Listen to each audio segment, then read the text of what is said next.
accept invite, it should allow you to come up.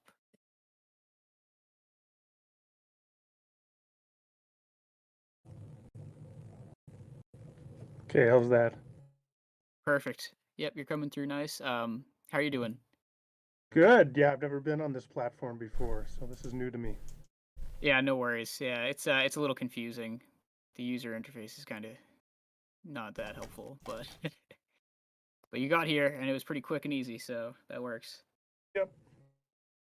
All right, so yeah, actually, this server belongs to Tom Jump. I know you guys have spoken in the past, but we just wanted to go over like fallibilism with you, as I had said in the email correspondence. Maybe if you want to give an introduction just to start out.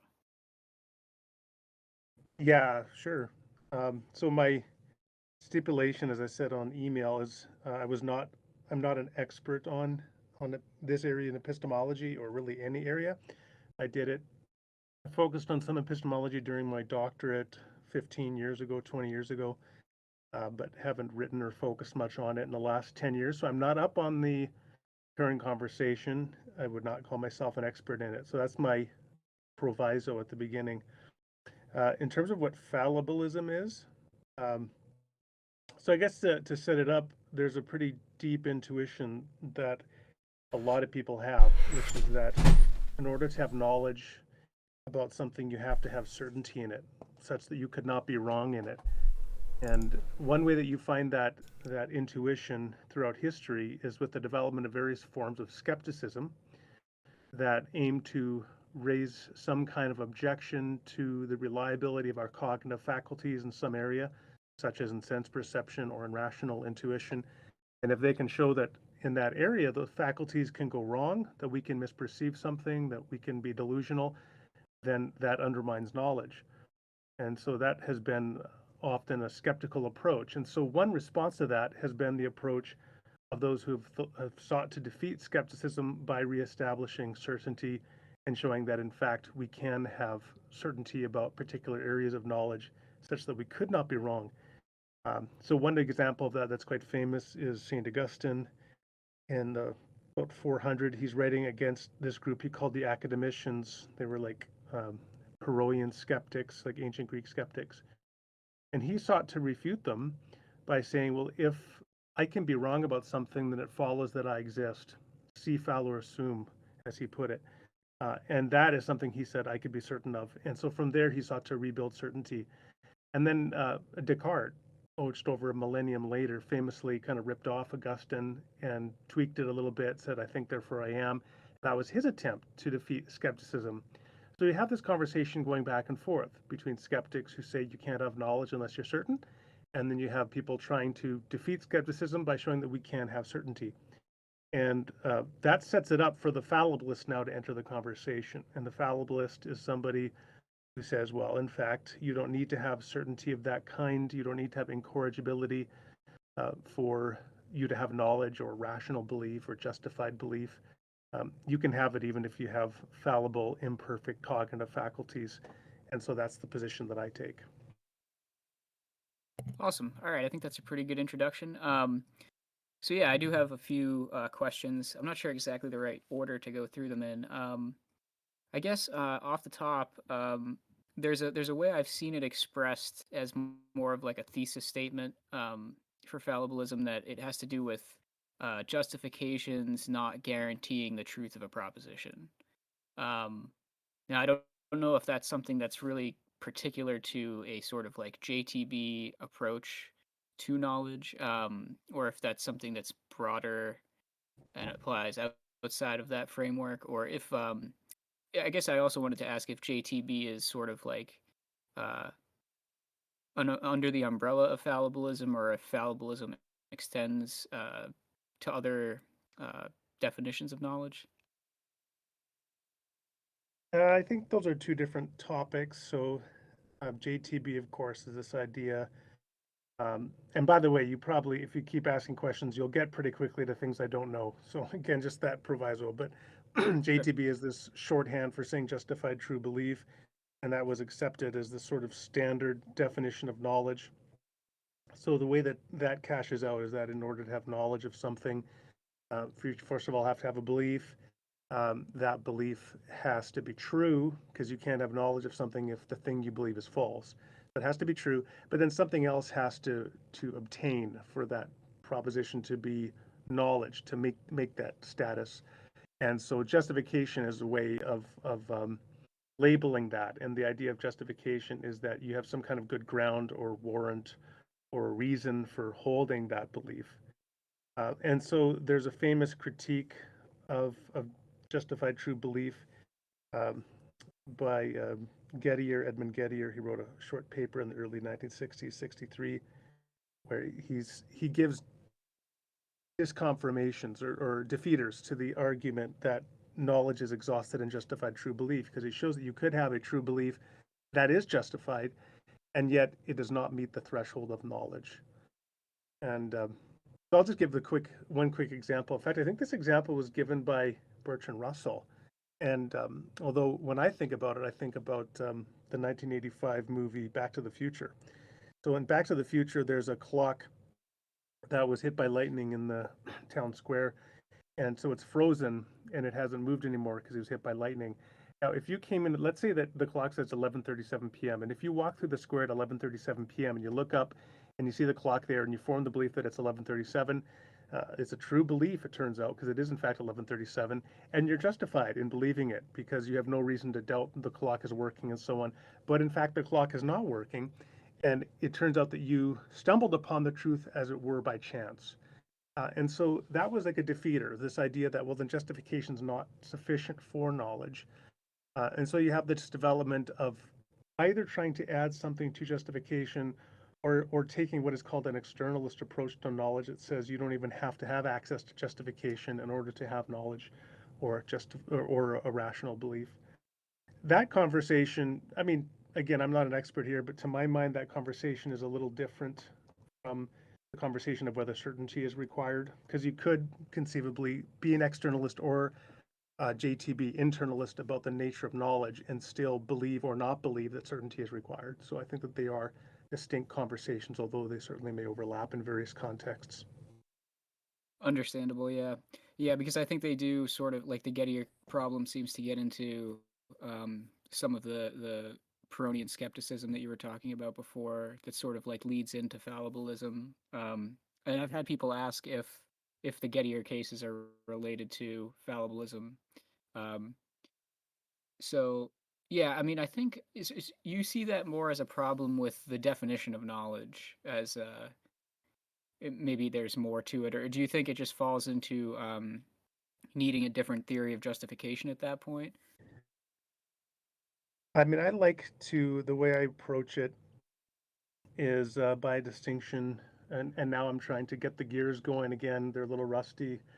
I think it's Roderick Chisholm, a well-known philosopher, who came up with a distinction between Methodism and particularism in epistemology or theory of knowledge.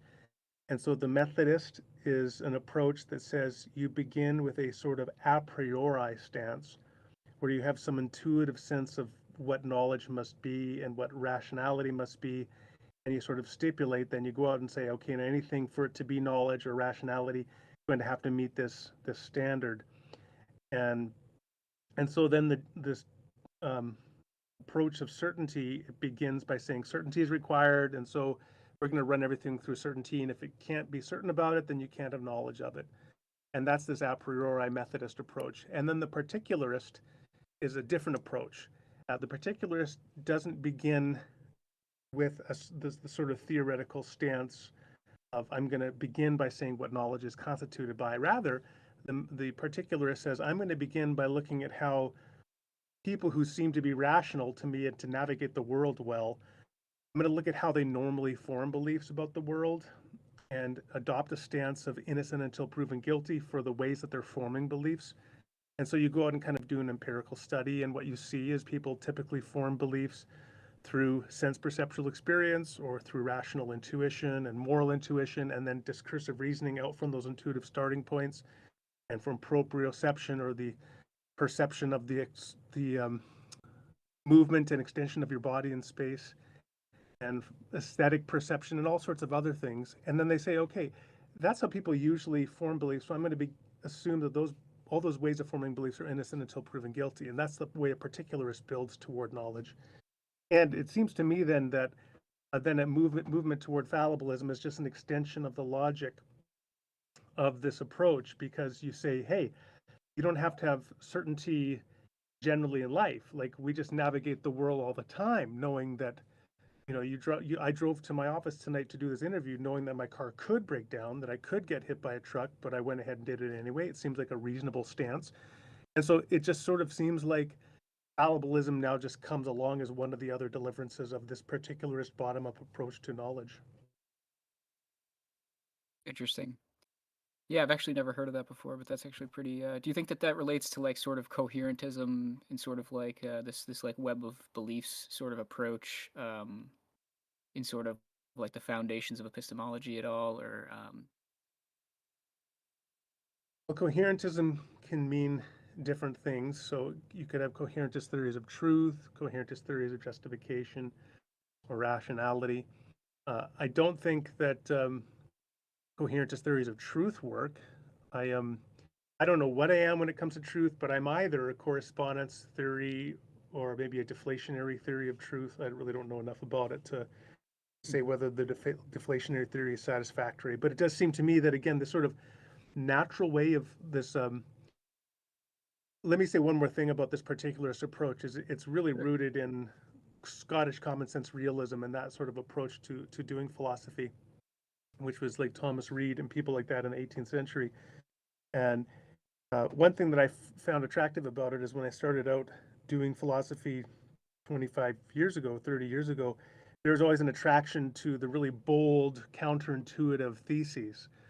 And some people continue on that all their lives. And so they argue things like, well, people don't exist. What are you talking about? People don't exist. Well, my philosophy tells me that people don't exist. And you get all these sort of very counterintuitive views, or there is no meaning in life, everything is meaningless, and or I'm the only mind that exists, right? All these kinds of very counterintuitive views.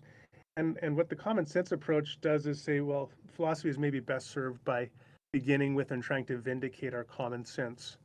Now, common sense, of course, is a contentious term, but I still think that there's some value in the term, even when you recognize the contextualization and socio-historical limitations of it.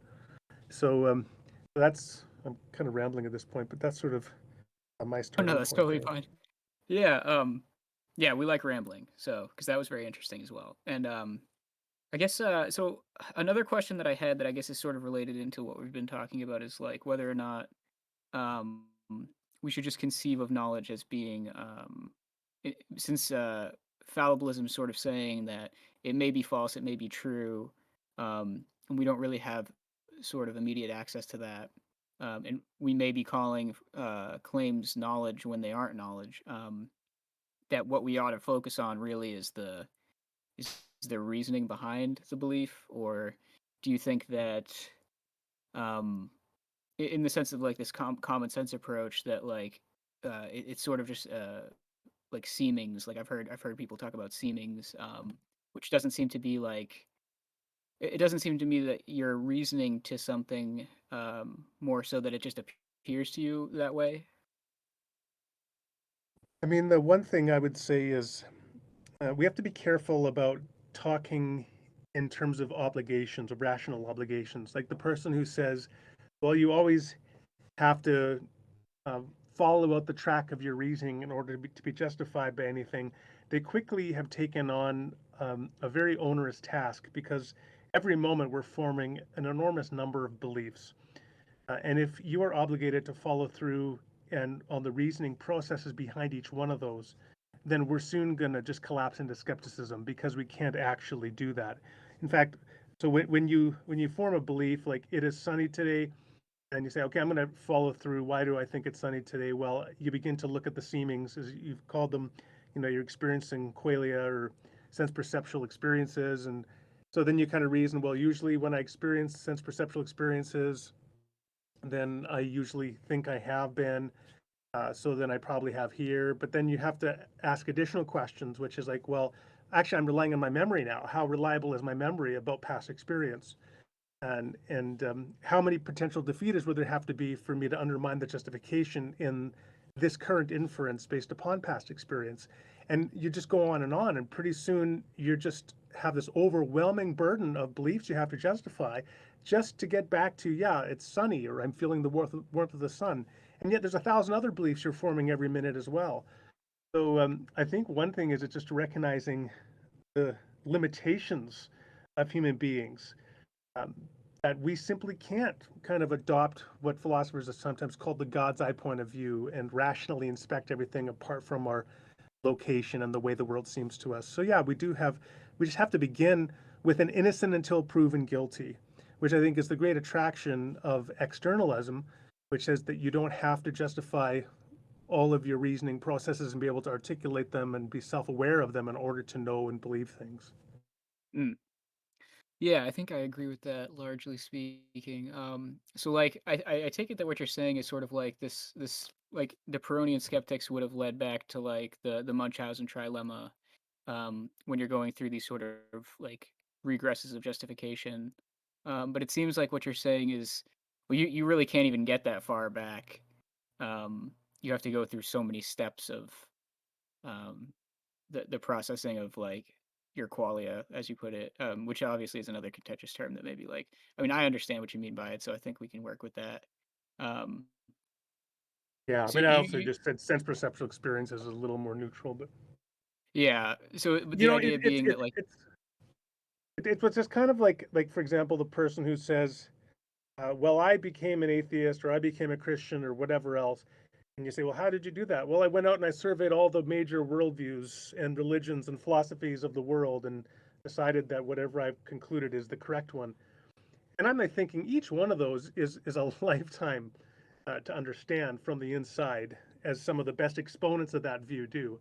I mean, I myself, like I have a little bit of knowledge of Buddhism, but there are people who have been studying Buddhism for 50 years. It'd be utterly ridiculous for me to think that I'm going to be able to speak authoritatively and for all time on the truth or falsity of Buddhism, because I'm just not in the position of some of those other individuals. So and it just even more so when we're just talking about our knowledge of sense perception or memory or rational intuition or anything else. Or another huge one that I haven't talked about yet is testimony, how we form beliefs based upon the testimony of other people. In fact, back to our earliest formation as infants and small children, we're forming this enormous, including our entire language acquisition through testimony of other people. And so if we want to now go back and question whether any of that was justified, I mean, we're using language to do it. We just can't get outside of that. yeah. No, I think I see what you're saying. I think you run into the stopping points a lot earlier than those skeptical arguments seem to imply, that you could get all the way back to like your grounding beliefs.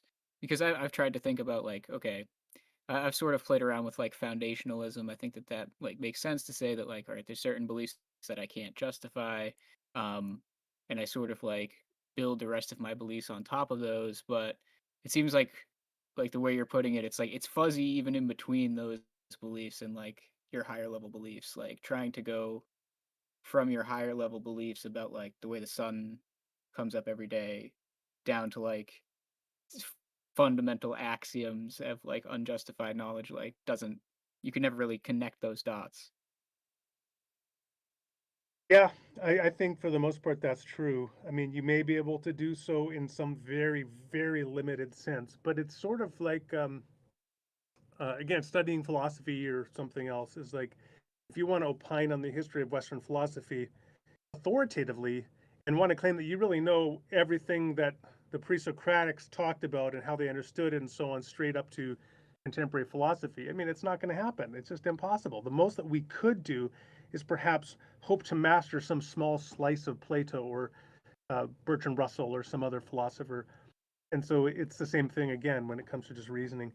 One other thing in terms of the concern about getting things wrong.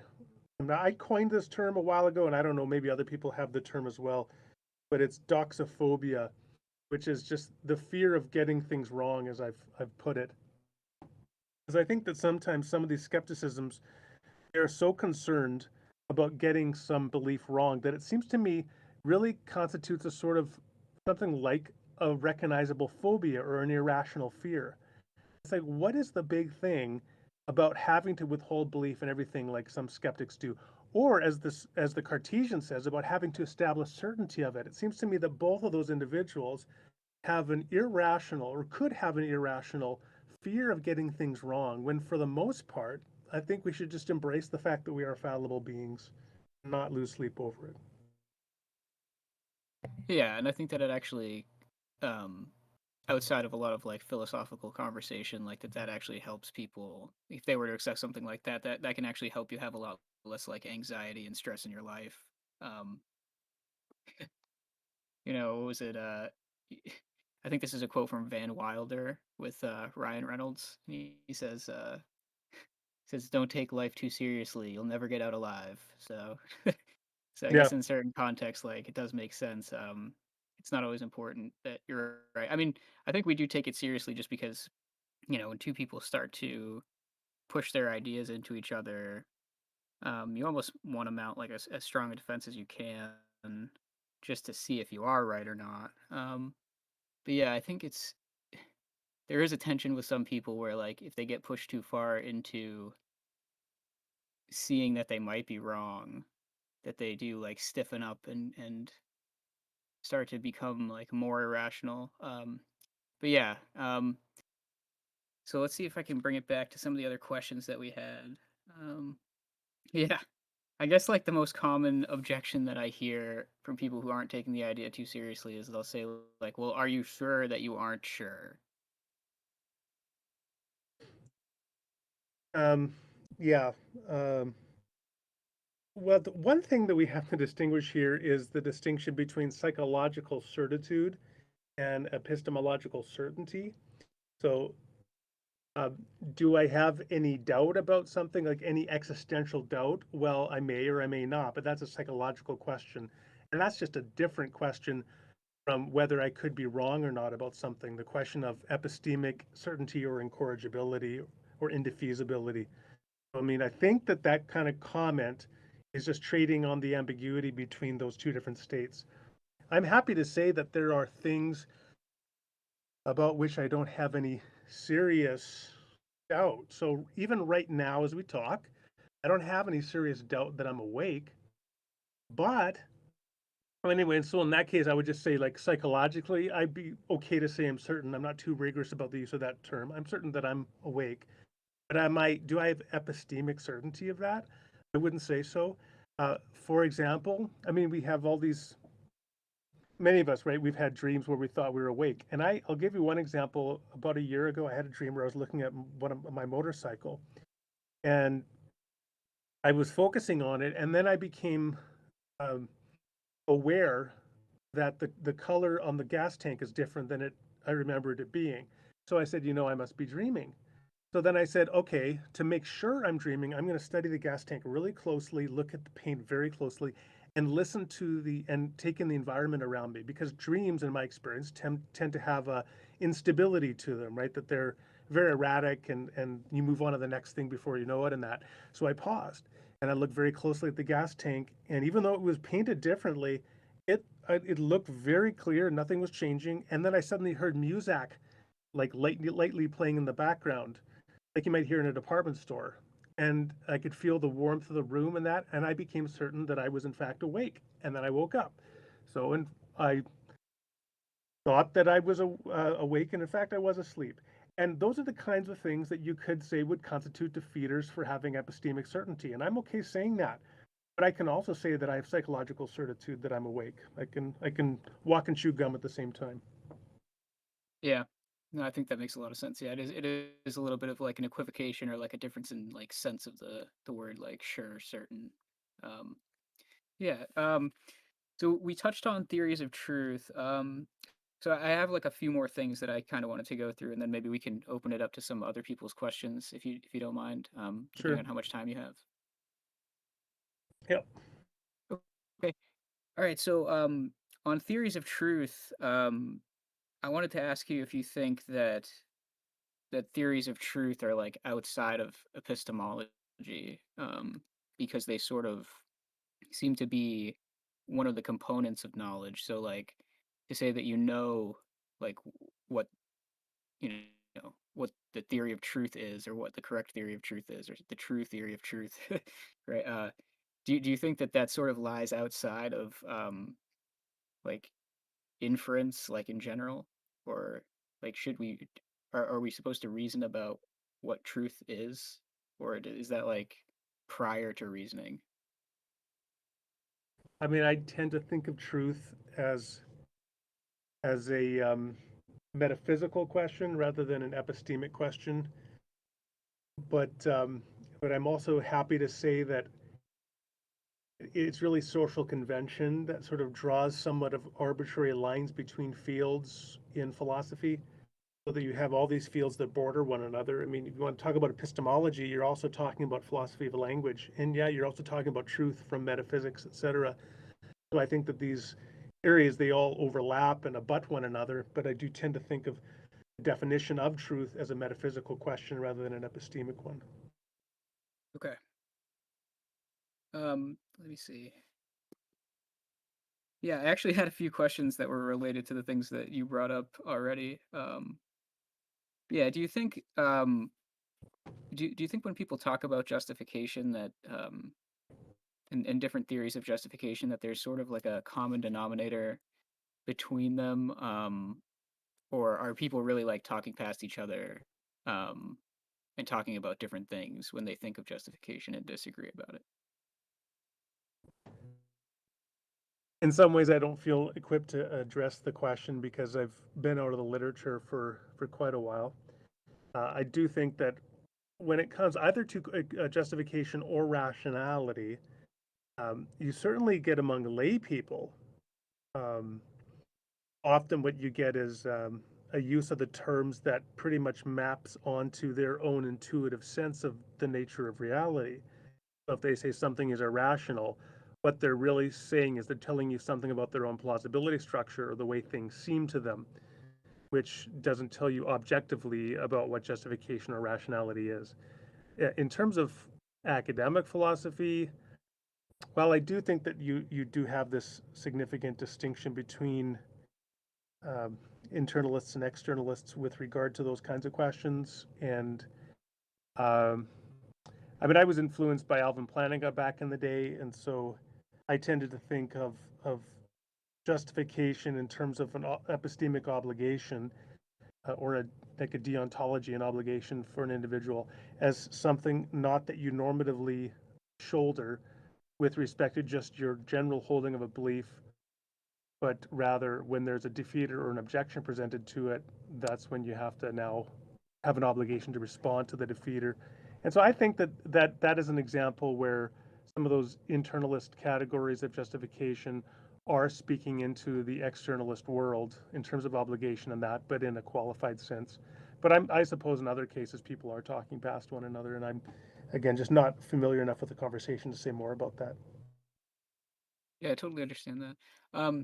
Yeah, I guess maybe the last thing that we could just touch on is like, because we brought it up a few times, just externalism would be um, thinking of things in sort of like a external framework,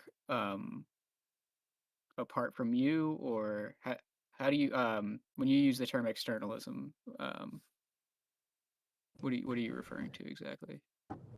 Yeah, there are different kinds of externalism. So externalism does mean like external to the individual or access of the individual or the awareness of the individual, but it can be applied to different things. So for example, you could have semantic externalism, which would mean you can maybe you can speak meaningfully and communicate with other people even though the full meaning of what you're even saying may be external to you, because maybe the meaning of what you are speaking is fixed by features of the world to which you don't have direct access or knowledge of. And so that could be a semantic externalism. But I tend to be thinking in terms of external with respect to these kinds of internal justifications or reasons for holding beliefs. So I do believe that there are conditions where you have to have reasons in that for holding things, that you have internal awareness of them.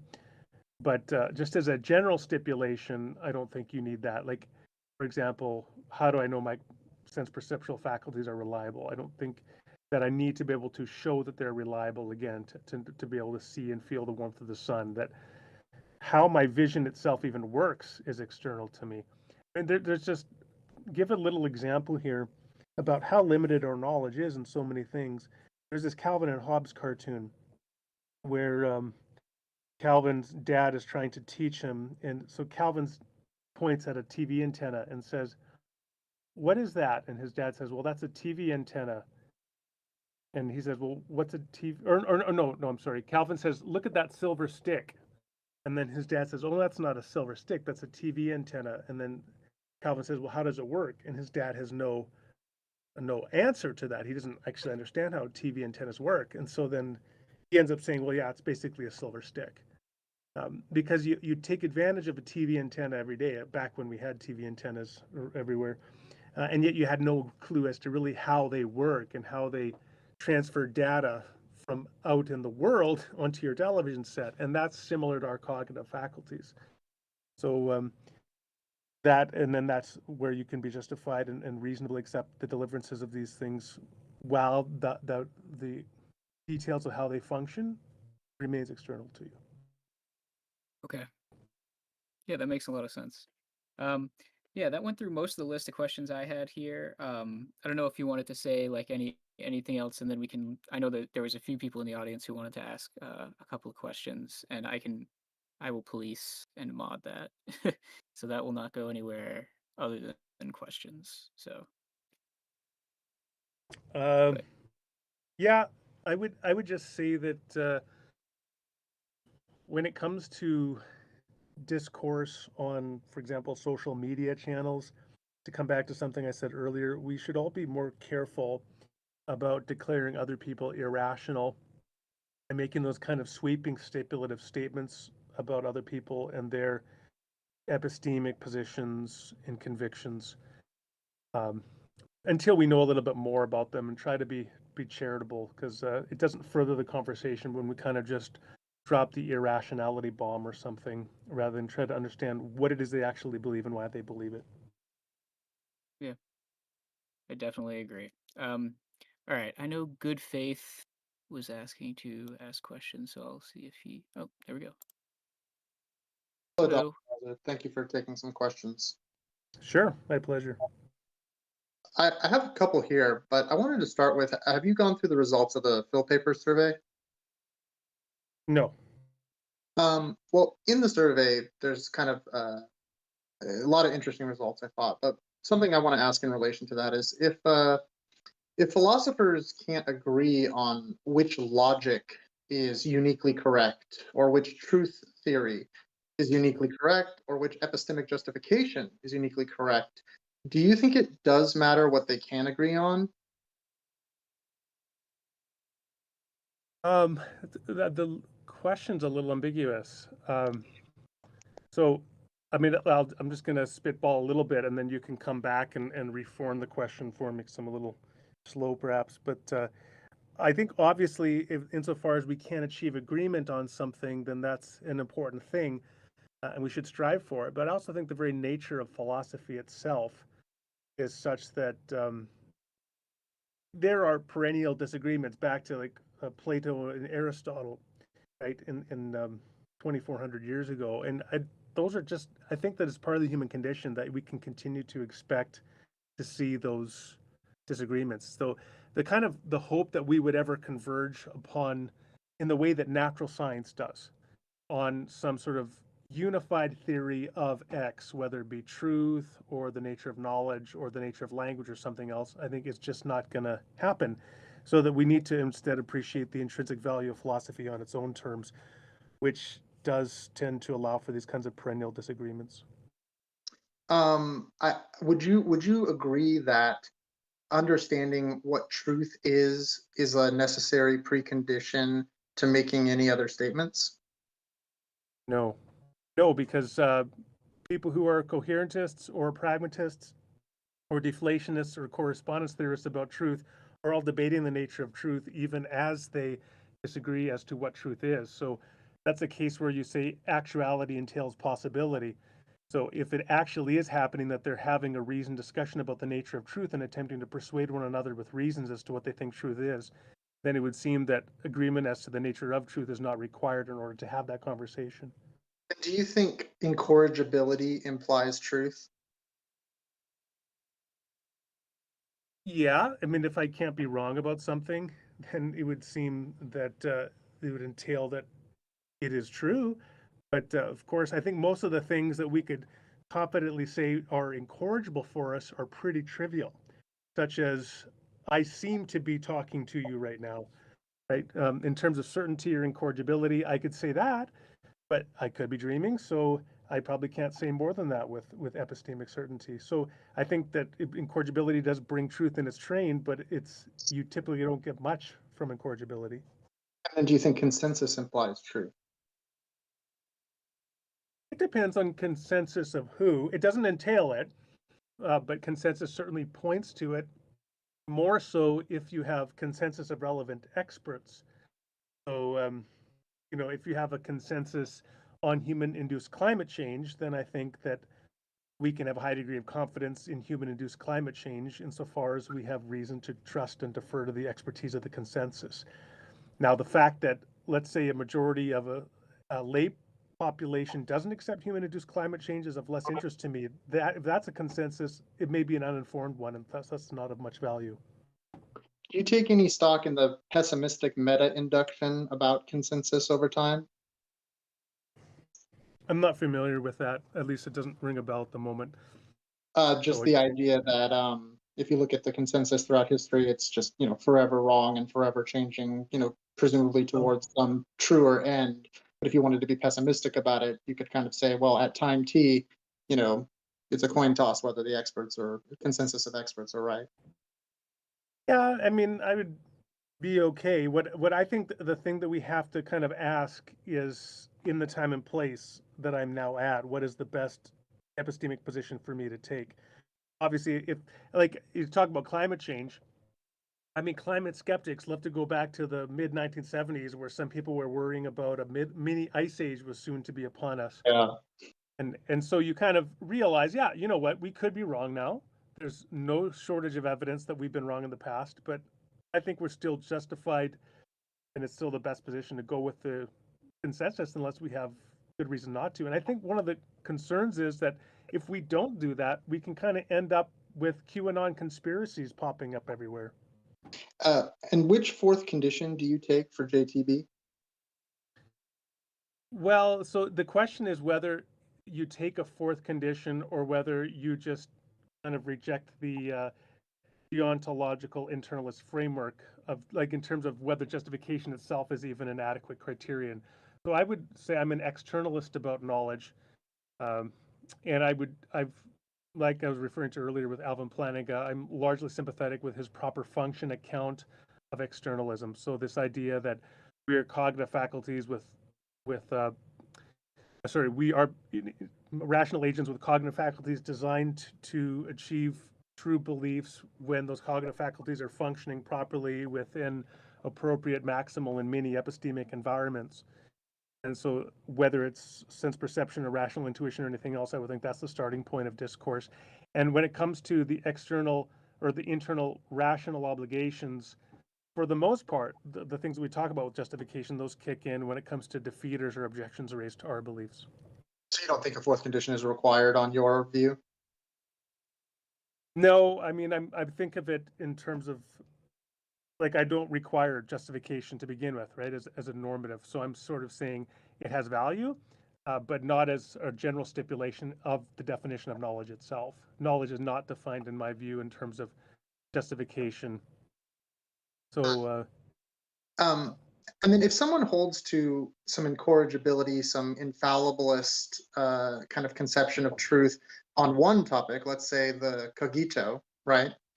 yeah. Would that both either invalidate their ability to be fallibilists in other domains, or if not that, would it at least demonstrate something about a delineation between perhaps capital T truth and lowercase t truth, if you're willing to claim that something is infallibly true in a specific domain, at least one domain? So one of the things that we can do, of course, this is classical or strong foundationalism, took the view that we could have certainty about some domains, namely sense perception, And so that's where you get into things like building from perceptions or the way things seem to be, and also rational intuitions. And from that, you could maybe build an epistemic structure. And the things that follow after that, including things like testimony and memory, do not have that status of certainty, but you can find it in that foundation. So there, I think, have been people that have taken a view like that. And you could even say that certainty is required in certain areas and not others. It's certainly possible that you could do that. And so to have knowledge in one area is required, certainty is required, but not others. Um, but it's just that you'd have to have a theoretical construct to justify why you're requiring something in one area and not another. So that would be the only stipulation. You had mentioned this delineation between uh, certainty as a psychological state and epistemic certainty, and I've always wondered in how exactly this is cashed out, because I agree that certainty is a psychological state. One can be completely certain of something and be wrong, but what exactly is epistemic certainty, and how would it not depend on psychological states? Epistemic certainty would be the objective condition that you could not, in fact, be wrong, that truth is guaranteed. Now, there's an interesting question there as to what is the exact relationship then between psychological certainty and epistemic certainty. It is reasonable to think that in order to have, I'll put it this way, in order to have epistemic certainty, you must have psychological certainty. But you could have psychological certainty and not have epistemic certainty, because you could be wrong about something but yet be certain of it, but you can't be epistemically certain of it. In other words, have attained that kind of knowledge of which you could not be wrong. You could not have that without also, in a sense, being aware of that, having that psychological certainty of it. And I'm just, yeah, I'll leave it at that. Yeah, Does that make and sense? I'm also wondering about threshold problems, both in like all through philosophy. And I don't know how much you know about these, but I'm wondering, like, for instance, in a sense and referent delineation, how off can the sense be and still refer? Yeah, those are philosophy of language questions, or difficult questions like that. I'll tell you one area, and I can't really comment on that. I will say that I'm a Christian theologian, and one of the areas where that's an interesting conversation is between, let's say, Muslims and Christians. Oh Are they yeah, referring to the same entity? Are they referring to the same, like, for example, when Christians who speak Arabic pray to God, they pray to Allah. They use the same word that Muslims do. Are they referring to the same being in light of the different theological constructs they have? And that's a sort of interesting question there. At what point are you no longer referring to God when you refer to this being with this particular understanding? So great questions. I'm not sure how to address them. did you watch the Trent Horn debate with Jay Dyer on this topic about reference to the monotheistic generic God? No, I didn't. How did that You, go? yeah, it was great. You would love it. I'd be very interested. Essentially, the argument centered around it's the whole set. There was some paper from a atheist philosopher in the Scandinavia that made the argument that there is no generic theistic God, and that ultimately it has to be the whole set of that you're referring to. Otherwise, it doesn't refer. But anyway, one of the last questions I had here is. Uh, since you are a Christian philosopher, when you think of the cogito, do you think that knowledge of the cogito, I think it's in somewhere in the third meditation, do you think it requires the knowledge of the non-deceiving God? I think that the Cartesian circle is inescapable in my view. Yeah, so I don't think that that you can get over the problem that the demon could have deceived you about believing that you are a thinking thing. I think it was it Bertrand Russell who said, in fact, the only thing you have certainty of is that there are thoughts. And anyway, some philosophers have argued that Yeah. even the idea of a thinking thing is an inference from there being thoughts to there being a unified substance that is a thinker of those thoughts. So I mean, interesting questions. How far you want to take the skepticism? And what maybe in the last question, I don't know how many more I'm allowed here, but like, what's your opinion on the status of the liar's paradox in 2021? How do you think about that as a Christian? Yeah, I'm. one of those areas. That's one of the areas I haven't spent much time on, except I can say that Paul refers to it. He refers to Paul the Apostle refers to the liar's paradox in Titus, in the book of Titus. When he's referring to Cretans, he says one of their own have said that they are liars. And so it's this famous allusion to the liar's paradox within the New Testament. But in terms of how to think about the liar's paradox, and is it diatheletism, the idea of could there Right. be two truths and so on, that's just another area that I'm not really equipped to address directly. Yeah, and the last thing I'll say here is just, when I look at the field of epistemology, it strikes me that if people can just come onto the scene and choose a epistemic justification like coherentism or foundationalism, and even choose a truth theory, and then just begin to start making claims, there seems like an epistemic bootstrapping issue here, such that somewhere you have to make this first unjustified step, whether it's dogmatic stopping point with foundationalism, circularity and coherentism, or infinitism. And I don't understand how man unaided is supposed to get out of this, these three different horns. Maybe you can comment on that. Thank you so much for answering the question. Sure. I mean, I think that it's a fair question to raise, and I think just the general, it's an example of the general phenomena that if you want to talk about anything, again, if I want to talk about world religions, I'm going to talk about it having been raised with a particular socio-historical background within a religious tradition, having been formed by that tradition, thinking through that tradition, and now coming with my limited perspective to all these other views.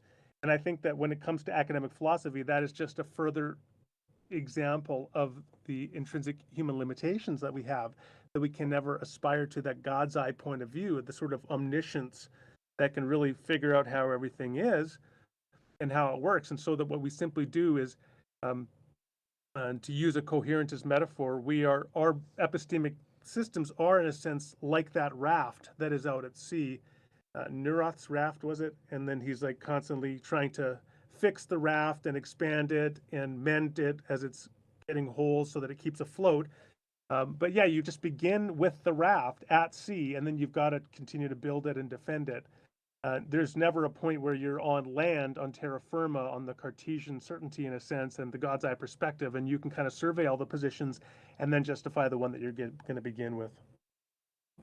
Yeah, I liked that line of questioning too, and it made me think at one point. I was picturing the idea of like the web of beliefs, but like instead of a web that's like, something you can traverse like in a orderly fashion, it's more like a Gordian knot of beliefs that you can't really unravel back to a source, even if there is a source, perhaps. But yes, Or maybe like Brenda a tangled bundle of Christmas lights, since I was putting up the lights the other day.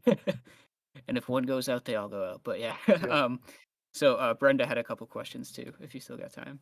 sure. Hi, Dr. Dr. Hey. Rauser. Um, yeah, I have a question about, well, a lot of the people here, at least I think a lot of the people here are just, casual people interested in philosophy. Um, how does one go about studying philosophy? I myself have taken some classes. Um, I'm an older student, so I've taken some classes at the local university and stuff, but sort of as a general question, because I think a lot of people don't have a very it's just wherever their interest takes them. And but how would you like really seriously study philosophy? Yeah, well, uh, thanks for the question. A great question. Of course, one of the things, there's this meme that goes around on the internet of this young woman that goes up to her dad and says, "Guess what, Dad? I decided to study philosophy in university." And then the dad responds, "Oh, that's great because they just opened a new philosophy factory in town, and there'll be a lot of philosophy jobs there." And of course, the point being that there's not a lot of jobs to be found in philosophy. Something like philosophy, you do it for the very name of it, right? The love of wisdom, philosophia, um, because there's not a lot of jobs in it. And so one of the things to keep in mind then is how can you do philosophy in a way that is economically accessible as well? Because yeah, you could do degree at a well-known university like Notre Dame and spend $100,000. But I would say that there are a lot of, in fact, we are in the golden age in a sense for information accessibility. And one thing that I would suggest in terms of like beyond, there's of course an enormous number of books that are available online, including for free, including Google Scholar, and a lot of great deals on Kindle for books. There's endless lectures available on YouTube and so on. But some of those things, the challenge is to curate, right? You need a curator, someone to guide you through the field. So if you want to go in at a deeper level and take more courses, but maybe without having to pay for them, there are MOOCs. So a MOOC is, I believe the acronym is Massive Open Online Course. So if you search MOOC and philosophy, you'll come up with a range of courses in philosophy that are at leading universities, many of them. And they will register, they'll run like a regular course of like 10 weeks or something, and they might register 20,000 students. And I'm not sure the economics of MOOCs and how they do make money and so on, but you could do that. So for example, MOOC.com or Coursera.org, you could look at those as options for academic study of philosophy. And that gives you the same kind of material that you can find online in places like YouTube, but also in a way that is very helpfully curated so that it guides you through the material. Because one of the challenges for every person who is self-taught is that we don't know what we don't know. And so if we do teach ourselves, we might end up focusing just on things that were of interest to us and that, but it might end up like the guy who weightlifts and he always works out his biceps, but he never works at anything else. So he's got huge arms and then the rest of him is scrawny. And a curated course gives you a well-rounded intellectual muscle when it comes to philosophy. So I would recommend taking a look at that. Awesome. Yeah, I'm actually gonna check that out for sure. Um, I don't know if anybody else had questions in the audience. I think I could probably pull a couple more. If anybody wants to raise their hand if they have questions, feel free. I got about 5 minutes left if it works. Okay. Um, yeah, I think that he seems like he'd be a nice person, but I think he's a little bit of a troll. I can agree to that. Yeah, he probably is. The McFlurry thing was definitely trolling, but was also like kind of funny. So, um, Yeah, here the thing is that someone like him, again, I'm sure he's a nice guy having sharing a beer with him, but the problem is that a lot of the people that tune into his channel think that people that don't hold views similar to theirs are idiots.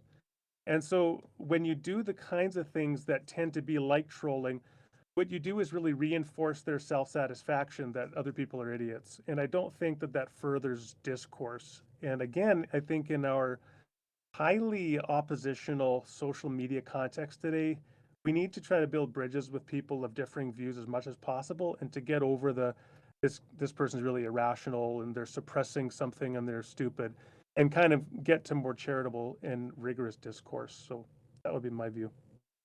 yeah, yeah, I 100% agree. And I respect you quite a bit. I think a lot of the stuff you've said tonight I've really agreed with, and it's been really informative to me. And I appreciate you taking the time to come on here. I know this is your first time on Discord, so joined a new app and everything just to come on here, and I really appreciate it. And we'd love to have you back at some point. If you'd ever be interested, we tend to do stages here. A lot of them are about like the existence of God and things like that. Some of them are a little bit like dumpster fire kind of not as intellectual perhaps, but we're trying to raise the bar a little bit, and I think this was a good step. So Yeah, well, it was a lot of fun. Thanks for having me. I appreciate it. Thank you, Dr. Rauser. You bet. Okay. Take care. See you guys. Take it easy. All right, so we can do an after show. I wanted to get like a recording there, so I'll change this to after show.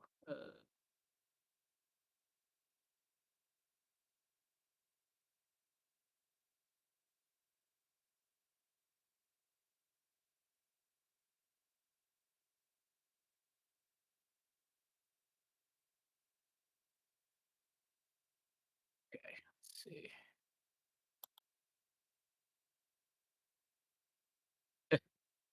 Yeah, yeah. I hope that went well. Yeah, I was trying to keep it on like a more serious level. And then I got Graham Oppie coming up too. So that's more going to be an AMA.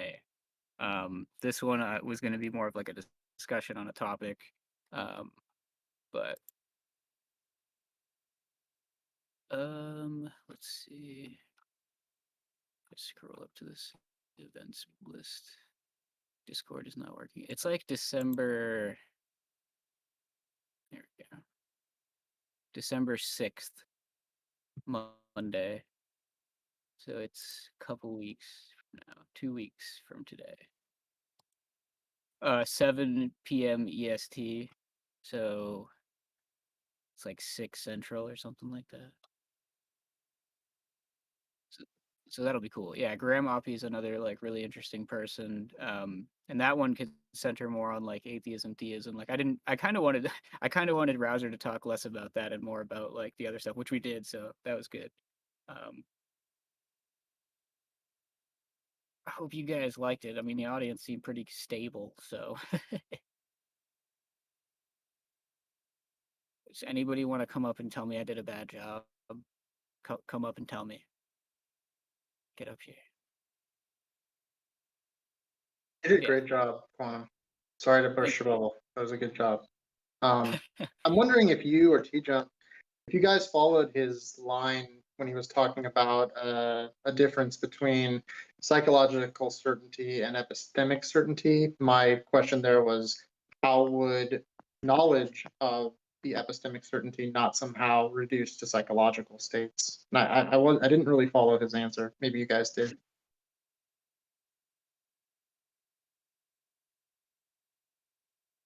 Yeah. Yeah. I think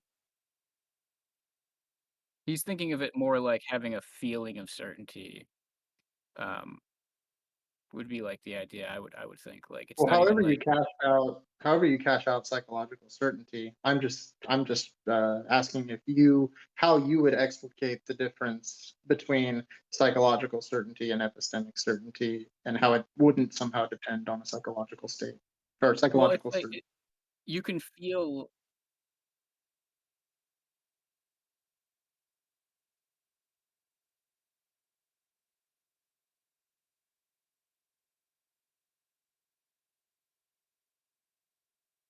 Justified. So it wouldn't be an internal state if you have an externalist view of knowledge. But something I don't understand about externalism is it all reduces back to your mind. Like it's all coming from your mind. Well, it's like saying if I believe the sky is blue, if the sky is blue, then the fact the sky is blue is independent of my mind. My belief the sky is blue is in my mind, but the knowledge Well, is conditional on its correspondence to like the fact of the matter independent. So the external part of the knowledge is since he's an externalist, the fact of the matter of whether or not it's knowledge is external, not internal. So it's not a psychological thing. Right, like but how? I mean, this gets into like Kantian and Berkeley type questions about idealism.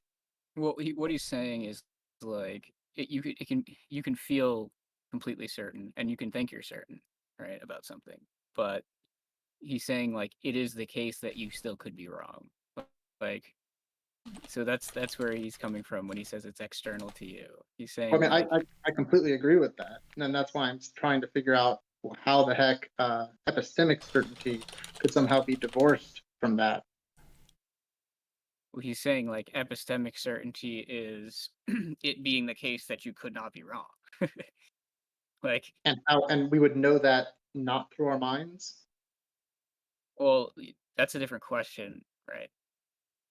That's a different question. How you would know that you had epistemic certainty. He's going to say that, like, he's a fallibilist, so he's saying that that doesn't make sense. But Well, no, so externalism is the position that someone can't have access to one of the knowledge basisy principle thingies. So it's there, but your psychological thing can't access it. So there's an external feature of knowledge which is there, and it determines whether or not it's knowledge independent of your psychology.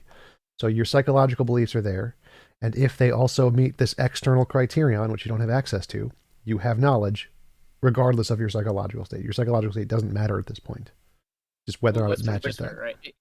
it could be the case, like let's just say hypothetically, it could be the case that nature like made you and your mind and body in such a way that you could never be wrong about anything, right? He's saying like that is clearly not the case, right? So you have to take that into account. Like he's saying like you can't have that sort of epistemic certainty, but like if you could, it would be like that. It would be like the state of affairs has made it such that you couldn't be wrong about things or a thing or everything. It sounds like a big conditional to me. It almost sounds like when Plantinga says something like, well, if it is the case that God is real, then it's properly basic to believe in God. Well, yeah, that's he mentioned he was influenced by Alvin Plantinga, and he is accepting that there are properly basic beliefs, I think, in some cases. So he definitely accepts that kind of epistemology. That is an externalist epistemology. Yeah, I mean, I think he's pretty based personally for a theist. So, I mean, I like a lot of the stuff he was saying, like about pragmatism and such. Yeah, externalism doesn't have anything to do with like the mind-body dualism or internal or externalism. It's just saying that the justification can be justified not by internal psychological states, justified by some external thing. I get that. I just think that these questions, if you were to go deep on them, would still somehow need to at least go by the question of idealism and how we get to the external world from an internal state.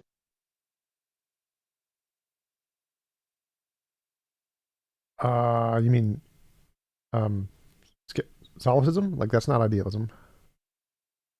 Well, no, about knowing, again, whether you take a correspondence theory of truth, right, or you have sympathies towards the things that Berkeley and Kant were talking about in terms of the mind's relationship to the external world, to then speak about externalist justification, right, would already presuppose that you've dealt with those arguments. Well, no. So, because the default position is we don't know, and then if you the positions for the idealist position would require its own justification. So, simply the externalist justification of knowledge doesn't presuppose materialism or idealism. It's irrelevant. It doesn't. Neither one to matter to the conversation. Said, like, on like the internalist questions, he said that he was like sympathetic to like sort of like a naive realist position anyway. So that's yeah. I guess if you take the naive realist position, then you could do that.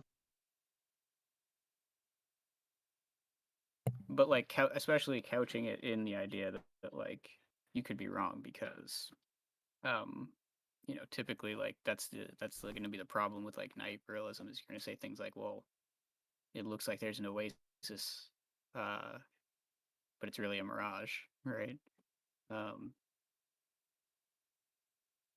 Well, what do you think about like the contextualist answer here, where the contextualist wants to say S knows P at C1 and S does not know P at C2, right? Do you think that at C2, when the context is different and the contextualist wants to say, okay, well, I guess I don't know P in this context. Do you think it was wrong for the contextualist to say they knew P at C1? Depends. I mean, not in their view, no.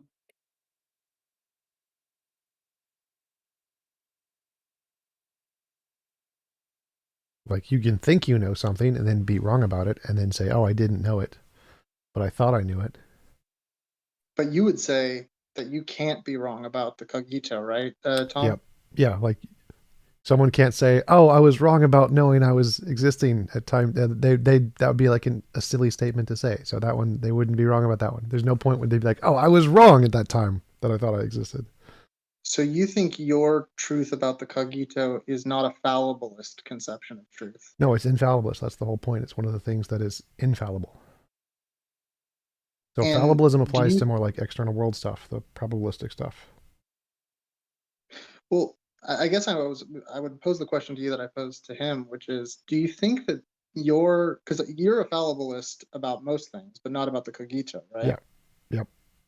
Do you think that says something deep about the nature of truth? No.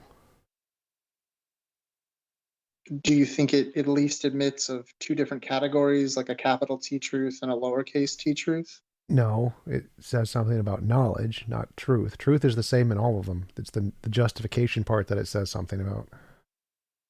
But truth is a subset of knowledge. It's the T. Truth is a subset of knowledge. The JTB, justified of the- true What? belief. So Yeah, it's like truth is part. independent of knowledge entirely. Like things are true regardless of whether or not you know them.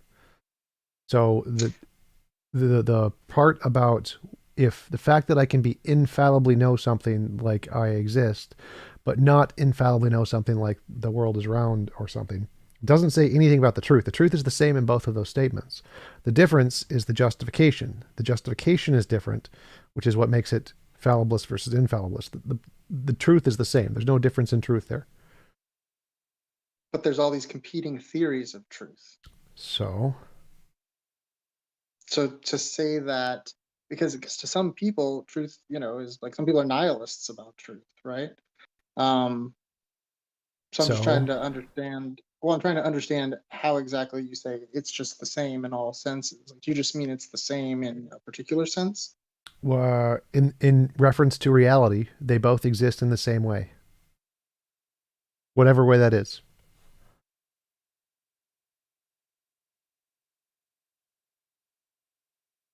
So you think that infallibilist conceptions of truth are completely okay. It just depends on what we're talking about.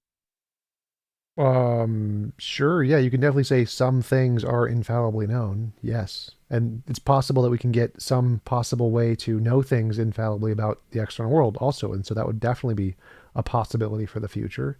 So there's nothing inherently wrong with an infallibist position of knowledge. Just saying it's infallible, therefore it's wrong would obviously not make any sense. Yeah, definitely. But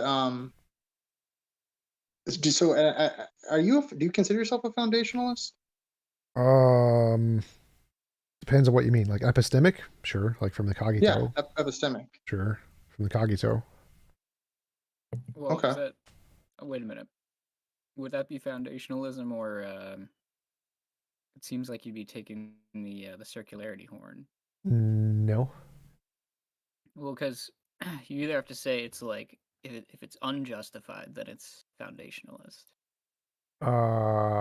Right. So I say I exist, and I know I exist, but I don't know how I exist. Echo.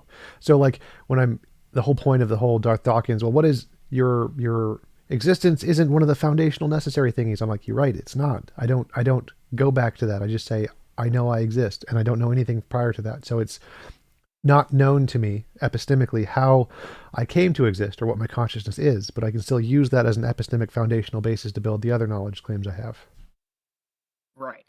I say the same. I say the same thing. It's just that like I can't justify it further back than that. I've Yeah. heard this referred to as cogito foundationalism. Yeah. But so presumably, if you accept kind of the foundationalist justification criteria, then do you have a problem with other people having dogmatic things as their foundation that they are, that are incorrigible to them? Like, do you offer them the Well, same? I don't have a problem with anybody taking any epistemology they want. The question is like, can we analyze it to realize one is more reasonable than the other? And I'd say yes. We can. People can start with whatever gibberish they want. I don't care. I wouldn't like have a problem with that. But so like when Plantinga says that his belief in God is properly basic, I assume you have a problem with that. Well, I think it's an error that we can demonstrate. I wouldn't have him like presenting that as a potential epistemology isn't inherently a problem. The problem is that well, the consequences would be some person can have a properly basic belief of X, and some person can have a properly basic belief of not X, and they're both equally justified by that epistemology. So it seems like a very silly epistemology. But you said you hold to that epistemology, right? Foundationalism? No, not his. Properly basic beliefs.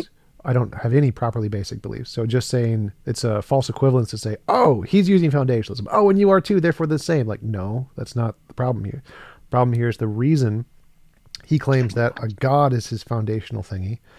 without any, that doesn't work. It just doesn't work to say that. Whereas someone can't have a properly basic belief that I exist and a properly basic belief I don't exist. That wouldn't, Well, it wouldn't work. the way I argue it is like you can't you can't tell me you can't tell me that you believe in God unless you believe in God. So the you comes before you believing anything else, right? So everybody's tacitly accepting I exist before they like make any sort of statement or like have any sort of belief. Uh, Um, Well, I think so I think his consider- criticism here is more that if you accept one thing as your foundational basis of foundationalism, then anybody who sets anything as their foundational basis is equivalently justified, and that's false.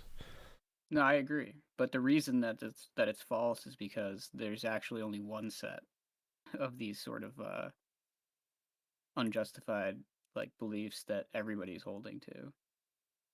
Well, I mean, to be clear, my critique is that um, if we accept dogmatic stopping points that have no further justification as a valid starting point, not getting into assessing their proper basicality, not getting into the great pumpkin objection, if we just accept that that is the landscape for foundationalism, then you're going to get stuck in needing an infinite regress of needing to provide a justification criteria for your justification criteria if you then start arguing about proper basicality and whose properly basic belief is in fact the correct one.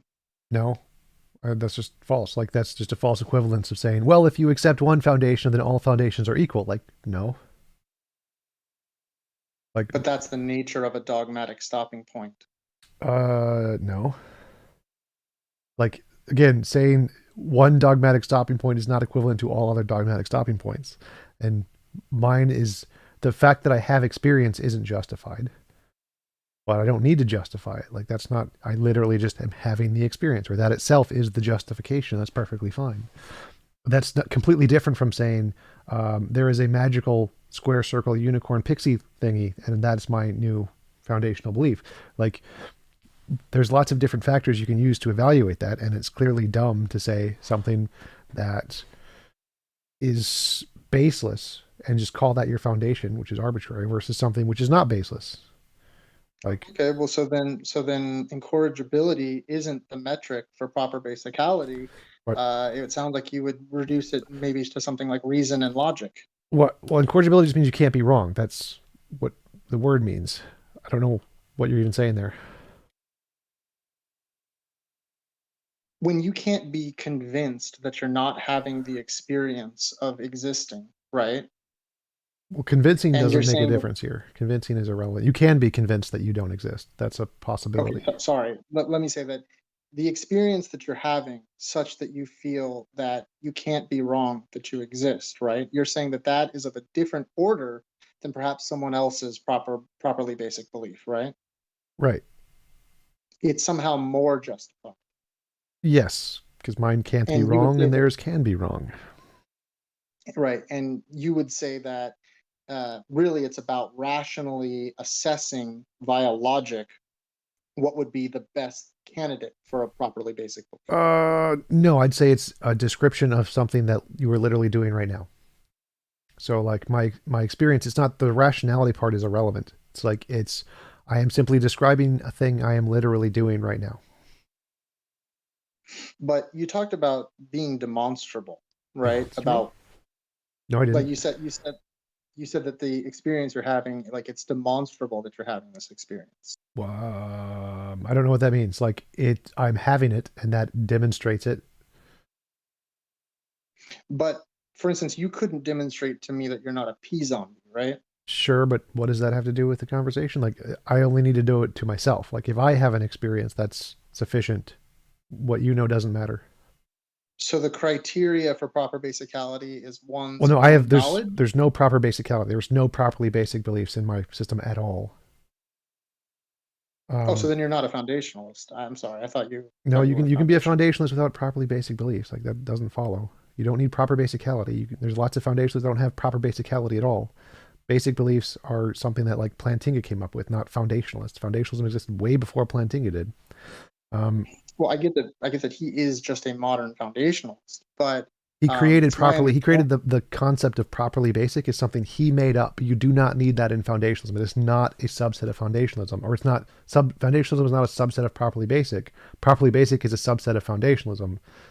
You don't need that to be a foundationalist. Nowhere does it say that anywhere in foundationalism. But you would agree that having a belief that requires no further justification is part of foundationalism.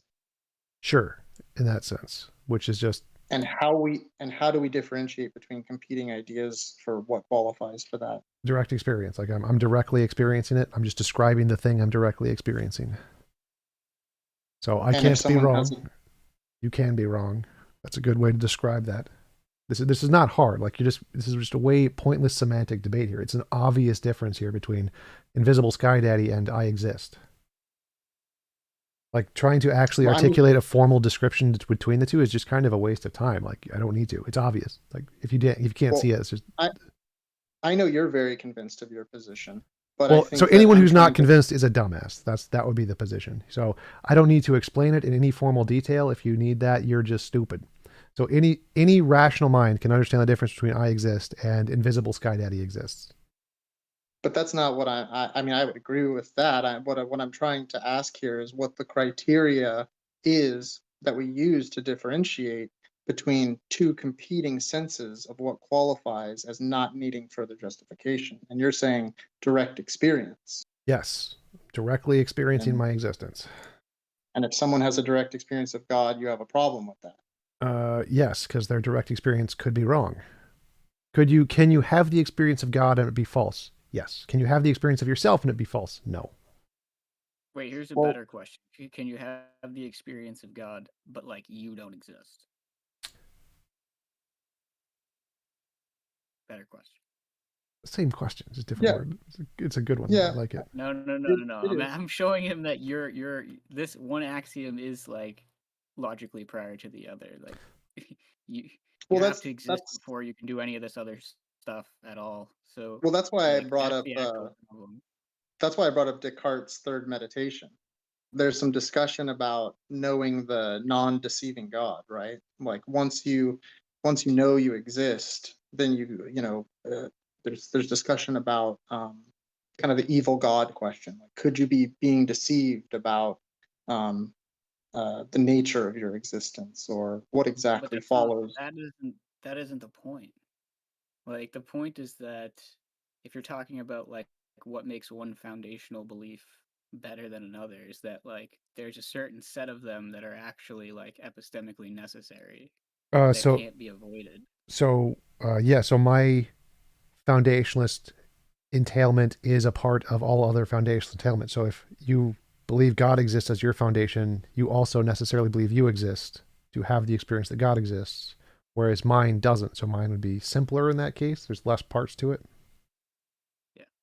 Dr. Rauser brought up Bertrand Russell's critiques of what exactly can be inferred from thoughts happening. Yeah, I know that you've he often agrees said with that. me on that one. So we've talked about this. So the fact that I exist doesn't mean I'm made of material or I'm made of a soul or I'm made of dualism. You can't say the ontology of the I, but it's still you. You can just say I'm whatever that is. That's what I am.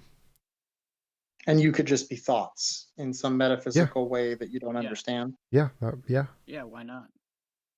Therefore, the external world could just be an illusion. Yeah, that part You have isn't the to part of the actually cogito. take The cogito, you, the external world isn't a part of the cogito. The cogito is just the thoughts. the external world is actually like another axiom that you kind of have to take, in my view, because I don't.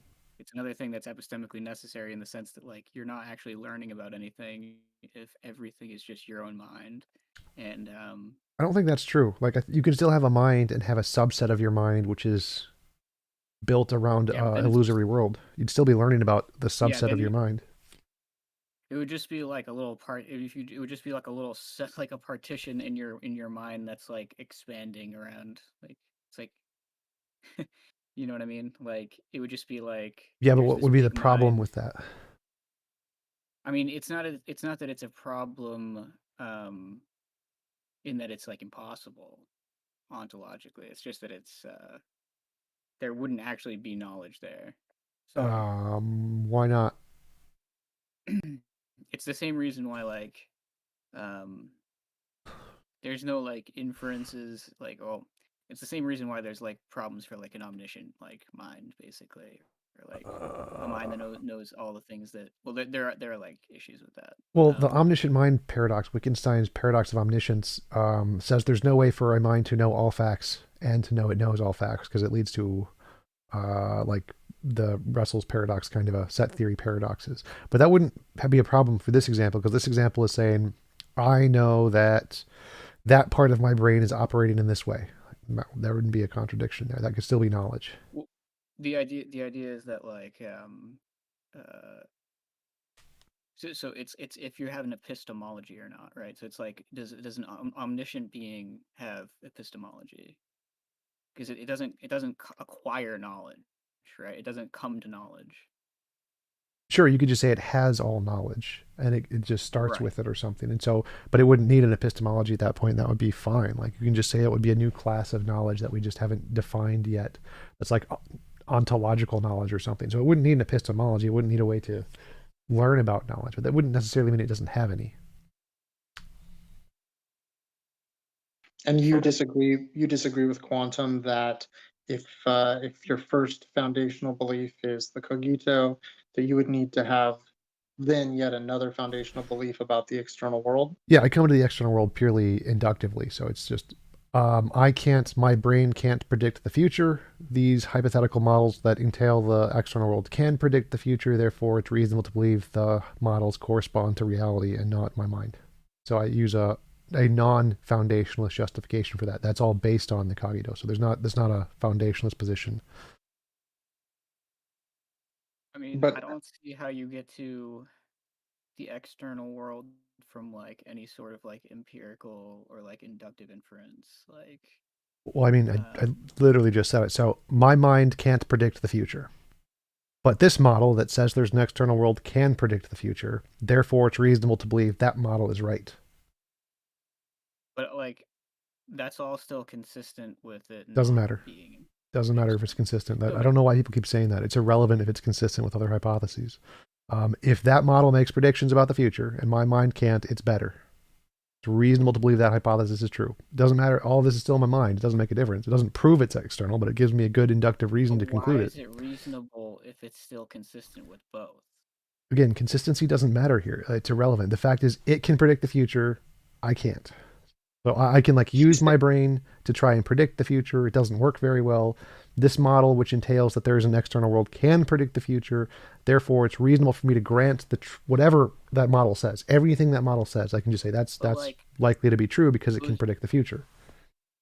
But like we're coming up with those models in our It doesn't matter. minds. That's irrelevant. But So I come up with a model in my mind. If the model can predict the future, then anything the model predicts is reasonable to believe. If I say there is a round square in my back pocket and I can predict the next lottery numbers for the next 10 things and it gets it right, that is reason to believe there is a round square in my back pocket. yeah, but that doesn't mean that any of the facts are actually like in an external reality. If one of the principles in the theory is there is an external reality and the theory can predict the future, I have reason to believe every single one of the facts in the theory. Yeah, but but that's like doing like an addition in like a logical proof, because you could just add that it's not external. Yes, you could make a different theory. You could make a different theory and say, I think the world is idealistic and make predictions. And if that works, then you have a reason to believe that model. But again, whichever one comes first wins. You being able to post hoc do it loses. No, but it's like you have to do like theoretical virtue considerations, like by putting both on the table. Nope. Whichever one comes first wins. That's the delineating factor. So if I have a theory, there's an external world and it came first and it made predictions better than anything else, that one wins. But I mean, okay, but all the scientists in like the 1800s were like idealists. Did they make any testable predictions with that? Nope. Yeah, but like all the predictions that they made were not like founded on idealism. But they weren't physicalists, though. They didn't. Nope. They were still making, The- like, I think all of them were actually. So the first scientists ever, externalists, like all humans were externalists at one point before religion, before idealism was a thing. So it all started with externalism. So first was externalism, and now it's all externalism. Even if everything started as idealist, the fact that today all the predictions are made under externalism, that's reason to believe externalism, because it makes the But, predictions like, now. it's hard for me to. I don't think that it's like that's the theory that's making the prediction, really. Well, it doesn't matter. Again, if a theory makes predictions and succeeds, it's reasonable to grant every gibberish thing the theory says. I don't know about that. When you say your mind can't predict the future, like, do you know what you're gonna dream next? No. And this future that you're referring to in the model that it can predict, how do you justify that not being part of your mind? It doesn't matter. Again, so anything in the hypothesis, if it works, is reasonable to believe. So if I say in the hypothesis there is an external world, if there's an external world, here's what I expect to see, and you see it, it's reasonable to believe everything in the model, including there's an external world. Yeah, but it has to actually follow from it being Nope. external, though. Nope. It No, it doesn't. doesn't. No, it No, doesn't. but it That's does, 'cause no, otherwise no, it it's just doesn't. an extraneous, like, It's perfectly it fine. wouldn't be. Perfectly fine. So if you can No. say there's a round square, there is a round square in my pocket. If there's a round square in my pocket, here are the next lotto numbers. You get all the lotto numbers right. That is justified reason to believe there is a round square in your pocket. Logical following is not irrelevant here. Not relevant at all. Like if the Bible, like this is one of the things in the Bible. Like if the Bible said God created the universe, if God created the universe, Jesus rose from the dead, and Jesus rose from the dead. Obviously, it doesn't logically follow that if Jesus rose from the dead, God exists. But because it accurately made a prediction, that's all you need. It doesn't matter. All right. It doesn't matter if Let there's a me ask Trinity. you It a doesn't matter if there's a heaven and hell. Those things don't follow from this. It doesn't make a difference. Let me ask you a quick hypothetical. If Einstein wrote down like the general theory of relativity, right, and then at the very end he put plus God exists. Yep. Yep. That would be evidence of God. Like if he said, God is the basis of this theory, that would be evidence of God. Then it would take another theory that has more stuff to do it better.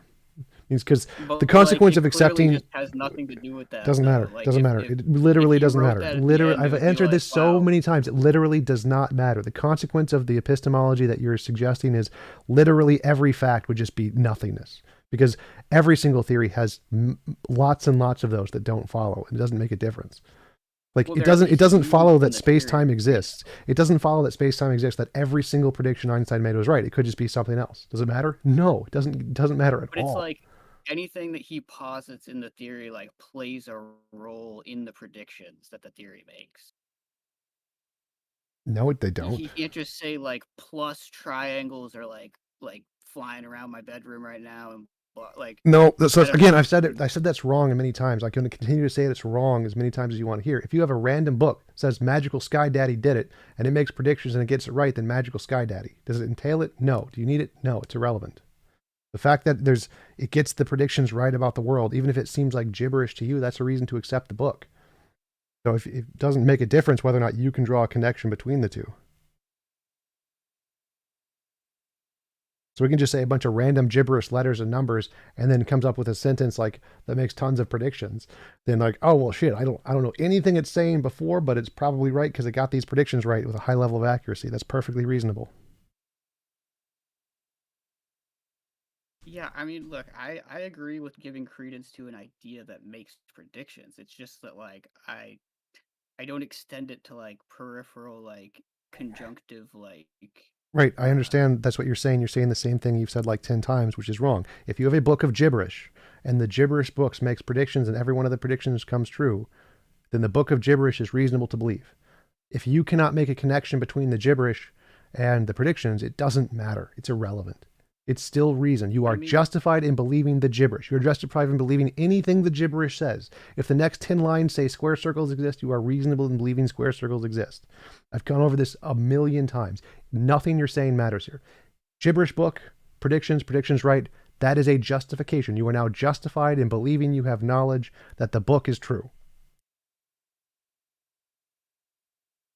anything in it. So you just think about it, say a random book pops out of the sky, and everything you read in it is an accurate prediction. Anything else you read in the book, you are personally justified in believing the truth that in the book, of everything in the book. And the more things it gets right, the more you're justified in believing the next or previous things, regardless of whether or not there's a connection to what you're actually reading in the predictions. Like it makes a prediction about lottery numbers. It gets 30 lottery numbers correct. And then it makes a prediction about when it's going to rain or something. You are justified in believing it's going to rain, even though there's no connection between the lottery numbers and the rain. Like, right? Does that make sense? Like, you can make predictions about the lottery numbers, and if you get those right, you are also, by extension, justified in believing things that are completely separate from the lottery numbers. I don't think that that's like how I would accept like a theory. So, I don't think that's what? how it's done in science. Well, it is actually, but so if you had a book that No, accurately you predicted the don't just add in, like- I don't. You're just not understanding the topic. So if you had a book that gave you predictions of every lottery number, got every single one of them right 10 times in a row, would you trust the book when it said the rain is going to rain on this date? Would you say that's probably correct, or would you say I don't really know? I don't know. It's hard to say. I mean, Most rational people are like, yeah, I'm going to So- trust the book. The book was right on everything else. I'm probably going to go with the book because the book was really, really good on this stuff that's really, really hard. And that's reasonable. That's rational. That's justified. Now, whether you accept it as justified, don't really care. But yeah, all rational people are like, yeah, let's do it. Trust the book. I don't know. I just don't think so. Like 2 points, I'll say. Like I don't think that like scientific papers generally invoke like materialism is true or like something like that at the outset of a paper. That might be something that people who write it believe, right? But like, Doesn't matter. There's that. Well, the point is that like for somebody who's like an idealist, like which is not me, but like somebody who is like they don't necessarily have to like they don't have to disagree with anything in like a science paper. Never said Like, they did. It's also irrelevant. So it's like to say that it like is proving like. And their again, never position said it was wrong. proving. This is a justification thing. Like you just Or not that it even, nothing you like, see. weighs This is against their why it's so hard to position. talk to you because you're just not addressing any of the actual points being said. Like are you justified in believing everything a book says if it gets consistent testable predictions? Does not make any difference if it's relevant. Yes, the answer is yes. Yes, you are. Like, do you disagree with that statement? Do you think a book that makes 1,000 testable predictions that are all right, are you justified in believing everything else in the book? I guess. That's all you need. That's it. But at the same time, like So forget I don't science, think it forget can all the happen. bullshit. Say, if I have a hypothesis in my brain, there is an external world, and that hypothesis makes testable predictions, that's my book. I'm reasonable to believe the whole other parts of the book that says there's an external world because it makes the predictions and gets them right for the exact same reason. The same justification. Yeah, but somebody else could do the same thing, but like the opposite way. Sure. And if they start making testable predictions and it works, great. Then they are justified. It just hasn't been done. Yeah, but the point is they'd be making the same predictions, though. That's because they'd irrelevant. just be Again, looking- irrelevant. That doesn't make a difference. So as soon as if idealists started to take over science and they were like, I think the world is idealist and they're going to start making testable predictions and they make the most progress in the world, then yeah, it's rational. Go for it. Until it happens, not rational. What do you think about underdetermination? It's a thing. Well, when in the sense of like many theories being able to explain certain evidence. Yes, there's infinitely many theories that can explain all collections of evidence necessarily. And how do you map that onto the discussion you're having with quantum? The one that's first is the one that's justified. Yeah, but first, like with respect to what? To your ability to make predictions. No, but like, are you talking about like the first one you've seen, the first one that's ever existed in like the world? Well, it's the first one that's making modern testable predictions. So like if you have a new prediction, this hypothesis makes this prediction. It's like, yeah, right. That works. That's it. So it's like if one made predictions 1,000 years ago and there's another one that made a new prediction that the other one didn't, then the old one gets replaced with the new one. So the one that's making the newest predictions first currently. But you would agree that someone could have novel testable predictions and their underlying theory about the law could be incorrect. Sure, right? like Newtonian physics, but it's fine. It was still justified to believe Newtonian physics because it got the predictions right. Right. I think that obviously is a second order question, but Well, that what was the I guess exact example of what you asked. Like, could you have a epistemology that has a basis in physics that's wrong? Yes. That gets right predictions? Yes. oh I was just delineating between whether or not it's reasonable to believe X at time T based on some amount of novel testable predictions, Yes. and then whether or not the underlying theory itself could still be incorrect despite the novel testable predictions. Those are kind of two Yes, different like things. like Yeah. Newtonian mechanics. That's literally the example I gave. It made lots of novel predictions. They were all right, and it was underlying theory was wrong. Is it just Yeah, and pragmatism or pragmatic belief? Pragmatic epistemology, sure. Yeah. Like you use it so it gets results. Yes, like novel predictions. Yes. Yeah. Oh, I had a question. This is separate from your topic. Go for it. You made a comment about psychology, and I made a comment about psychology. Psychology is stupid. Yeah, psychology is stupid. Do you really believe that? Yes. Why? Because it's so bad at everything. Uh, Most of I'd love psychology, to jump now. most of psychology is like the DSM-5 is all kind of just guesswork and garbage. Most of it's wrong. Most of it's made up. Most of the work in psychology has nothing to do with actually helping people. It's mostly about changing their psychology. Like, we want to change the way you think to change the way you act so that you fix yourself and do absolutely nothing to help you in life. Psychology is garbage. And it You costs mean spends like you a lot of money doing it. medicine, Amen. medicinal psychology, or just psychology in general? Because I was gonna say the Well, I study mean, of behavior is kind of like we use that in everything, so it's kind of interesting. well, like, so that's those soft sciences are where the reproducibility problem is most virulent. So even in academic psychology, it's still pretty garbage, but it's most garbage when it's applied to people as like treating them is where it's most garbage. Like Yeah, Freud, you know, Freud. like when you think of Freud, you think he's garbage. His method of curing people was garbage. And today is not much better. It's the Freud of today. They're still garbage. Right. But it's kind of one of those what is it, the work in progress thing. You have to have it in some regard, or Sure. else you just chaos. And then it's terrible. It's not, as efficient as it could be. But I mean, as a whole, I would say there's a lot of good stuff that comes from it. There's a lot Sure. of bad. I mean, you're basically what's the problem with all things is that you just don't have enough manpower, funding, whatever, understanding. Well, that's you know. that's the part why it's garbage, is because it does have enough funding. Oh, I worked in the field. I wholly disagree. Well, so most people's problems are very, very easy to fix. Like, many people are starving to death. So what do? Give them food. Do we have enough money to give food vouchers to people? Could doctors like write prescriptions for food? Like, Oh, yeah, they You're could. talking about general problems. I was talking about psych problems. But Well, yeah, yeah, most of the psych problems are caused by general problems.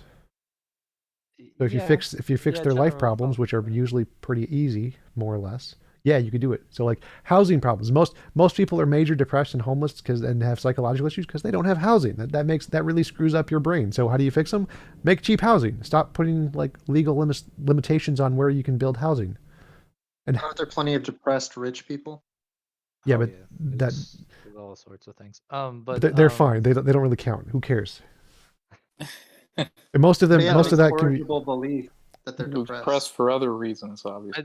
I mean, this gets into like the value of mental health and like the effective value and stuff. But no, I was just interested because I was like, well, we use psychology for pretty much everything, like marketing, economics, all this stuff. Ah, yes, there's Um, another good reason. So psychology is used more to manipulate people into spending money than to help them. Another reason psychology is garbage. Well, I mean, if you're looking at it from a moral perspective, like it manipulates people, yeah, I guess. But it's also like, what do people want? How do you meet that need, kind of thing. It's not like forcing people to buy stuff. I mean, you could use it that way too, but I mean, you that's also literally want what to sell advertising the is. product. Advertising is literally using people's brain to manipulate them into buying stuff. Well, yeah, but you also want to find the product. So you have to like have the product that they want.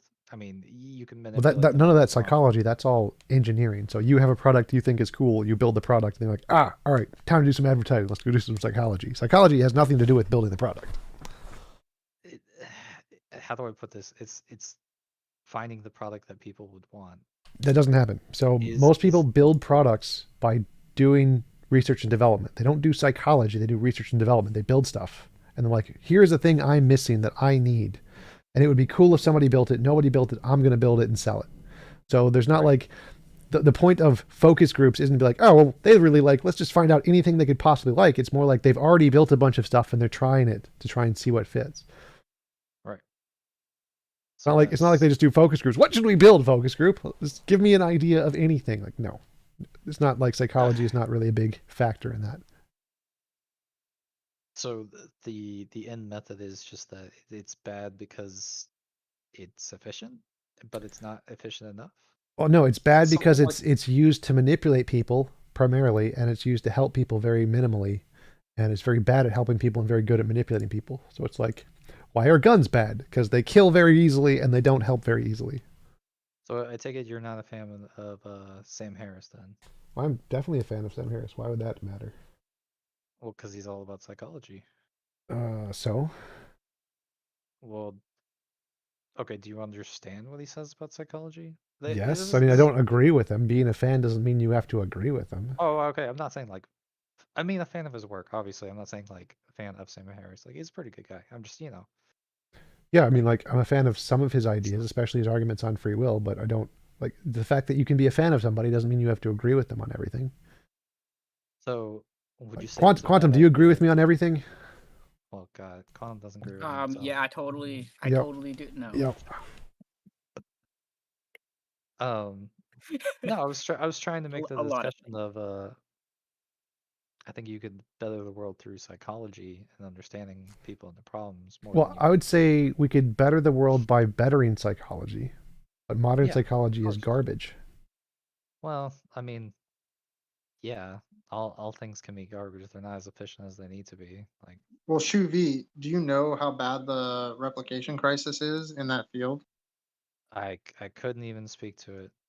It's something like 30%. What? So or somewhere around No, there. So that's that the means that, hard sciences. The hard sciences have 30%. The soft sciences are like 90% unreproducible.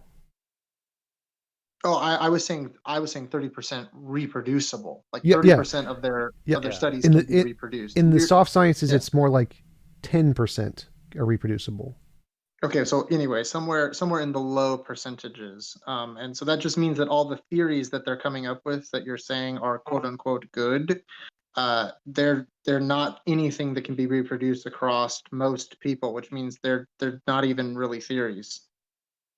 oh, you're talking about from like the empirical basis stuff. Yeah. No, just anything that you're going to come up with Academic as philosophy. Academic Yeah. philosophy is what he's talking about. yeah, and just like as a psychological theory, and then however that cashes out in terms of the normative sense where people are in therapy or however they're applying these things, they're not producing the results. That's why someone can say that psychology is garbage as a field. So yeah, Oh, okay. just Yeah, questions asked. Am I talking about clinical psychology or social psychology? Both. Yeah. Both. Well, yeah. See, that's I Yeah. disagree on the clinical part, but What? whatever. I'm gonna dip out really quick, but I hope you guys enjoyed the show. I don't know who wants to man the stage now, but it can be any of you guys. What happened to? Well, it'll just be automatic, right? It'll just automatically switch to whoever. Fine. Yeah, it'll be whoever leaves last can like close it out. But yeah, it's been good talking. Yep. Thanks for hope the hosting. discussion Appreciate went it. well. Looking forward to the one Yep, on no worries. December 6th at 6 p.m. with Dr. Graham Oppie. Hell yeah, it's gonna be Always awesome. All right. insert those shameless plugs. All right, bye guys. See ya. TJump, you were using the word incorrigibility in like a different way than I understand it. My understanding of incorrigibility is it's something that someone can't be talked out of, like an idea they can't give up. I don't think so. Like, that's not the way I use it. I'm pretty sure that's. Let me check the SEP, but I'm pretty sure that's the definition. Incorrigibility is a property of a philosophical position which implies that it is necessarily true simply by virtue of being believed. Well, I'm looking here at the SEP entry on certainty, where they discuss incorrigibility as property of a belief being such that the subject is incapable of giving it up. The social definitions. Anyways.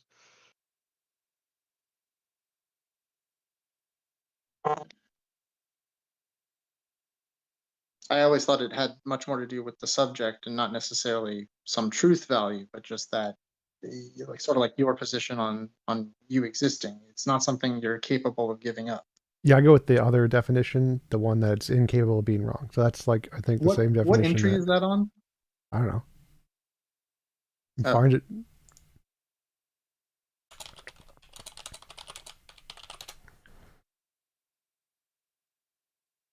So, okay, I'll talk about stuff if anyone else wants to talk about stuff. So clinical stuff, what's the issue with that you have? Not like in a clinical practice sense, not in a research sense. What's my problem with clinical, but not in a clinical sense? I'm not sure what you're asking. Like not in the research sense, like the practice, doctors, therapists, that sort of things. The same thing is they don't treat people. They try to manipulate people into changing their psychological positions without actually doing anything to help them with their lives. Like the whole point of therapy is to what do you could do? Lots of stuff. Like so the purpose of philosophy is to correct incorrect beliefs that people have, like analyzing their past and finding patterned beliefs that they have. It's like, oh, well, these are wrong, and if we change these, it'll fix your life problem. When really that's not the case. Really, the cause of most life problems is your life. You got to fix their life. Give them food, give them houses, give them an income, give them education, give them sex. Like sex therapy, that's a huge, awesome thing I'm totally for in renovation in psychology, modern psychology. That's an awesome thing. So like the principle, give a man a fish, feed him for a day, teach a man to fish, feed him for life. Like you got to start by giving them a fish. Like a person who's starving to death, you're not going to be able to teach him to fish. First, you got to give him a fish. And that's the part psychology is missing. You got to give people enough of what they're missing and then teach them how to cope with it, not the other way around. And without doing that, it's just garbage. Do you think those things are a panacea, like all those habitability and such things you mentioned? I'm not sure what you mean. So like each individual is going to have different problems, and identifying those problems and then giving the person what they need is what psychology is missing. I think that's kind of naive, but as well, I mean, let's say a person has a problem, you can't just give them something. Sure you can. Like sex works fine. Prostitution is a thing. Yeah, okay. Food works fine. Housing works fine. Like most of them do work. Like most of the problems most people have are very easy solutions. I mean, are you talking about like general problems? Like, I mean, yeah, sure. If a homeless person doesn't have a home, okay. But I mean, yes, most psychological issues are from emotional or things you're missing in life. They're not psychological. The psychological part is just you're not talking garbage. about like bipolar or schizophrenia or anything like that. You're just talking about like basic psychological needs. Like yes, the things that affect most people. Like yes, the big part of what psychology does. The vast majority of what psychology does. Okay, sorry. I thought you were talking about that's. See, yeah, there definitely there's like actual conditions where you need drugs and stuff. Yes, I agree. Yeah, that is a thing. That's what I was getting at. I was like, I don't get it. Like you're talking about like psychology is like terrible, and I get that, but I don't get. I'm like, give them food, like that's not gonna help a depressive person or something, Yeah, like it does. I guess, but Definitely well, I does. mean, That's one of the main reasons for depression is malnutrition. yeah, um, that and other things, but yeah, Most of the causes of depression have to do with life insufficiencies, not psychological states. the general population, I guess we're not talking about like The vast people in majority like of people who have psychiatric or depression yeah. have depression because they're missing something in their life, not because they're just psychologically thinking about things wrong. The psychologically thinking about things wrong is a stupid idea. Obviously, Well, people have like mental yeah, conditions that are just bipolar or yeah. whatever, but I'm that's talking about not the mental that's stuff. that's a minority. That's a severe minority. That's not the majority. The majority do not have anything wrong with their brain. They just So you're have just something wrong talking with their about like life. societal health, I'm right? just talking about the 99% of vast majority of everything psychology is supposed to do and doesn't do shit about. Like pretty much Okay. everything it's supposed to be doing that it doesn't do. So when you say they don't do stuff, are you talking about just the research, the societal Fixing research people's that's lives supposed part. to? Like they don't actually take an active role in trying to help improve people's lives. They just talk to them and waste their time. When what So they you're not need talking about is like help fixing their life. doctors or psychiatrists or Yeah, something like that. You're talking psychiatrists, about psychologists, those people who don't do shit to actually help people's lives. so okay, so what I'm trying to get at here is that you're like, oh well, people have mental conditions, that's a different thing. That's a minority. So And the minority of people who actually have mental conditions and just need drugs, that's fine. The majority of people, the vast majority of people who psychology is supposed to be helping, does not do shit to help. T-Jump, what do you say to those studies they do of the third world where the reported happiness, despite having like abject poverty by comparison to the first world, is it's like a higher reported happiness? It's not what just their subjective inclinations of what they think happiness is different. Yeah. But actually, when you Well, measure it but like the World Happiness Index, it's not. Wealth is one of the biggest factors in happiness on pretty much every psychological study. Wealth up to I think there's many studies done on wealth and happiness, and wealth up to about like $50,000 or whatever you need yeah, to meet your basic diminishing. needs. Yeah, but so it does. Wealth is a huge impact up to when you get your needs met. Then the measurement for happiness in those cultures changes from being I have food, therefore I'm happy, to I have value, and it's harder to find value. So the definitions of happiness is different in those cultures, which is why you get a difference in, difference in the polling data. But the polling data isn't really a very rigorous metric. The rigorous metric is more like the happiness metrics that actually measure the relevant data. The polls are not as much so. So if a person comes in to a psychiatrist and they say, I'm depressed, they have a history of depression, the psychiatrist is supposed to do what? What are you missing in life? Okay, let's go get that. Poof, depression well, gone. What are you missing in life? How are you like? I'm just saying the method upon which they are supposed to rectify the situation seems almost impossible for a system. What Like it's it literally works. what I did for my depression. So I don't know what you're even talking about. They came. The psychiatrist said, "What are you missing?" And then they No, tried I had to do it to myself because the psychologists were dumb as shit and never did anything to help. right. So let's say you go to Like like I'm this trying to isn't say even like hard. Like if someone's you depressed, you talk to them. Okay, what are you missing? What do you need in life to be happy? Okay, let's go get it for you. Here are the best. Here are the resources. I will do the research for you. I will find the best resources, the opportunities to get them. I'll give you a plan to how to do this. Here's how you actualize that plan. I will give you a guided step in life to do these things, to get to that goal. Not just tell you about your bullshit psychological state. I don't care. Did you see it sounds like they a need to psychotherapist? just know what I they're saw missing. everything. Okay, because if you're talking about like CBT and of Yep, course I took you CBT, I took IBT, I took DBT. I did all those things. I mean, Fucking you just garbage. described literally what CBT aims to do. You change No, you don't really change the behavior, but no. you change. CBT is only about changing behavior. Well, yeah, it's Well, you're right so there. most psychologists don't adhere to singular discipline. They're mostly eclectic, so they would use CBT and then they would kind of create a schedule for you that would work for what your issues are. That's what they should be doing. Nope. Well, So I just like think it's so the goal weird here to was is sign up. what they needed to do is here is a website where you can find the women you need. That's what they should have said. Stage 1. Here is a website where you can find the women you need. That would have been the solution. Took 5 seconds rather than 5 years of therapy. So the goal is to actually do the research, find what the person needs. Do you need a job that pays this much? Do you need this kind of connections? It's actually to go into the world and find the things they're missing and bring them those things.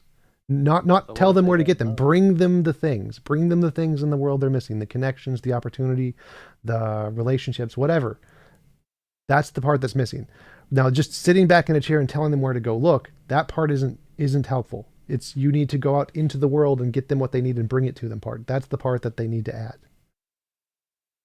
Just seems Which is completely man. realistic. It's completely doable. It's very, very easy to do. Many people do it all over the world. The new thing in psychology, the sex therapy thing does it. Most people in the world do this in communities. Churches do this. This is completely realistic. There's absolutely nothing unrealistic about it. I just think for patient load it wouldn't be realistic, but It's perfectly, that's such a stupid thing to say. It's literally realistic. This is literally what most people in the world do. They say, I'm missing this in life. And their friends are like, okay, how can I help you get it?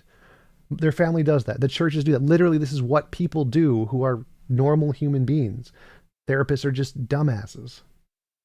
I just don't think most people will be like, I'm missing this. I don't think that's a mentality. That's like what everyone does. That's literally what most people do. Like, I think if you talk to a lot of therapists, they'll even tell you that, I've talked the to a lot of effectiveness therapists. well, the effectiveness of therapy is not so much different by taking one of these different methods or even just talking to a friend. Yeah. A lot of it Right. is in the didactic method, right? Which is They not don't helpful. That's the pretend. problem. The method is the garbage part. People need to add something in their life. Therapists need to go into the world, find the thing that they're missing, and get it to them. Now, finding out what that is can maybe have a conversation, but the part missing is the therapist needs to get off of their ass, go into the world, find the thing the person is missing, and get it to them. That's the part that's missing.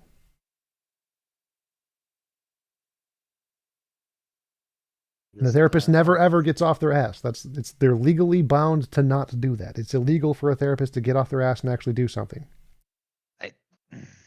I feel like this is I don't know, my experiences are in psych clinics and stuff, so the method of going out and doing something or finding what they're meaning, it for me, my experience is like people are actually damaged and stuff, so That's wrong. People are what? Damage. That's Like- one of that's one of the myths from like it's one of the pervasive myths in psychology that is like a conservative myth that just hasn't died.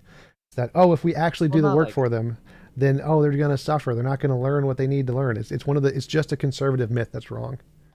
well, it's you can't fix the problem kind of thing. Right, it's a There's- conservative myth there's- that's wrong. Like if someone's starving to death, teaching them how to It's fish is a not waste of bad. time. First you give them a fish.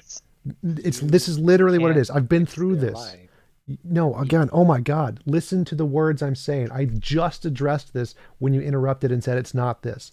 If someone is starving to death, you can't You teach keep them to using stop talking. Stop talking. If someone is starving to death, don't teach them to fish. You're a dumbass if you try to teach them to fish, and that's all therapists are doing.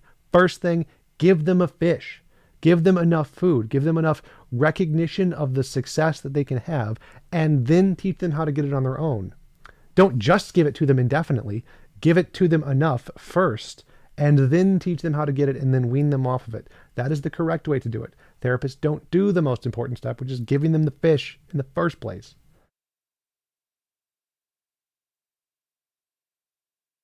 Okay.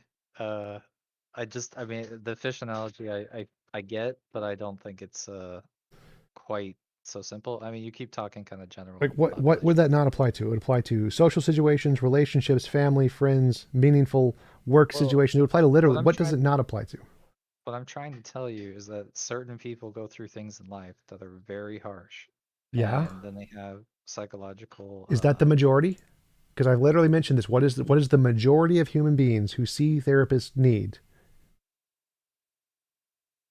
What do they need? Yeah. Why? What do they need to help? Why do they go to a therapist? Because they're missing something. They're trying to find what it is. I mean, that's like There are very, obviously very lots of people who have really severe past PTSD and whatever, and they need a very specific kind of help. Most people do not fall into that category. Most people are not helped by therapy other than just having somebody to talk to. Oh, so you're just doing like Like I've said like a million times, the 99.999% of everyone who actually needs help from psychology, not the 1% who have really serious debilitating needs that need drugs. Obviously, giving them drugs is perfectly fine. Oh, okay. So this is what I was talking about. I was like, oh, I was talking kind of like realistic scenarios instead of just the kind of like the soft therapy of like, oh, I feel depressed a little bit or stuff like that. So. Well, the soft Alright. therapy is the thing where they do need usually help getting something in life, not drugs. Drugs does not help in that situation. Drugs helps when you're like severely depressed and you're like going to kill yourself tomorrow. Then drugs are great. Drugs are great for that. Yeah, so I was sorry. I guess I misunderstood here. I was talking about the serious cases, not the I feeling down or Yeah, but yeah, I mean I agree. The serious cases can do. There's definitely drugs are a very easy solution for that, obviously, but it's the ones that the majority of cases are the hard part. All right, I got to go to another thing. I'll see you guys later.